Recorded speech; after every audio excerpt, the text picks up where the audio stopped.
fraction is a part of a whole. Kung ang isang buo ay hinati natin Nagkamalikot. into a number of parts, then the fraction shows how many of those parts you have. Sometimes the best way to learn about fractions is through a picture.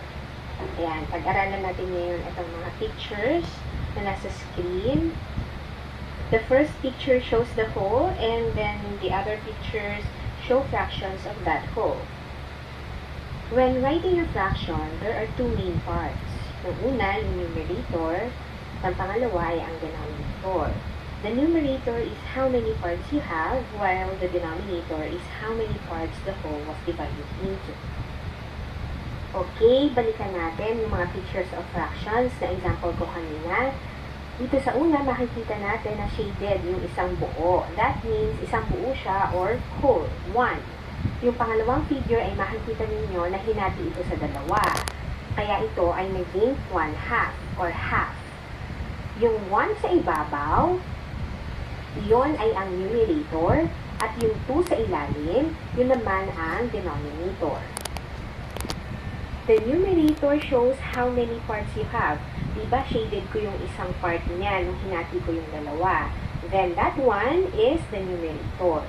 Yung denominator naman shows how many parts the whole was divided into. Hinati ko siya sa dalawa, kaya yung denominator natin dyan ay 2. Anto ka na, mamaya See with matulog the third tayo. Tapusin example, natin to. Hindi pa the ko circle was divided into 4 equal parts, at isang part doon yung shaded. Ibig sabihin, yung shaded part na yon na isa, yun yung numerator natin, kasi yun yung ititake ko, kunwari, at ilang beses ba siya hinati? Or ilang parts? 4. Kaya yung 4 na yon ay ang ating denominator. Sa fourth figure naman ay makikita ninyo Tandaan mo ha, na yung tatlo na shaded yan, parts, yun yung ano. Kaya yung tatlong shaded parts na yon ang magiging numerator natin, and that would be 3. Numerator. At 4 naman ang denominator. Fractions are written with the numerator over the denominator, and a line between them is what you call the fraction bar. In the first example, 1/2, 1 is the numerator, and the denominator is 2. And on the second example, 5 is the numerator, and the denominator is 8. Ngayon naman ay pag-aralan natin ang 3 different types of fractions. Una ay ang proper fraction. Kapag sinabi natin na proper fraction, ang numerator nito ay less than the denominator. Example is 1/2. Meron din ako dyan ng 5/8, 13/21. Kung mapapansin ninyo dun sa tatlong examples ko, Proper ang fraction numerator tawag ay less dyan. than the denominator. Yun.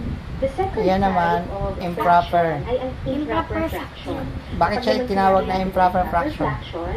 ang numerator naman ito Kasi ay greater than greater. the denominator. Kasi We have that 3 halves, number writer is 17, greater than that 14/9.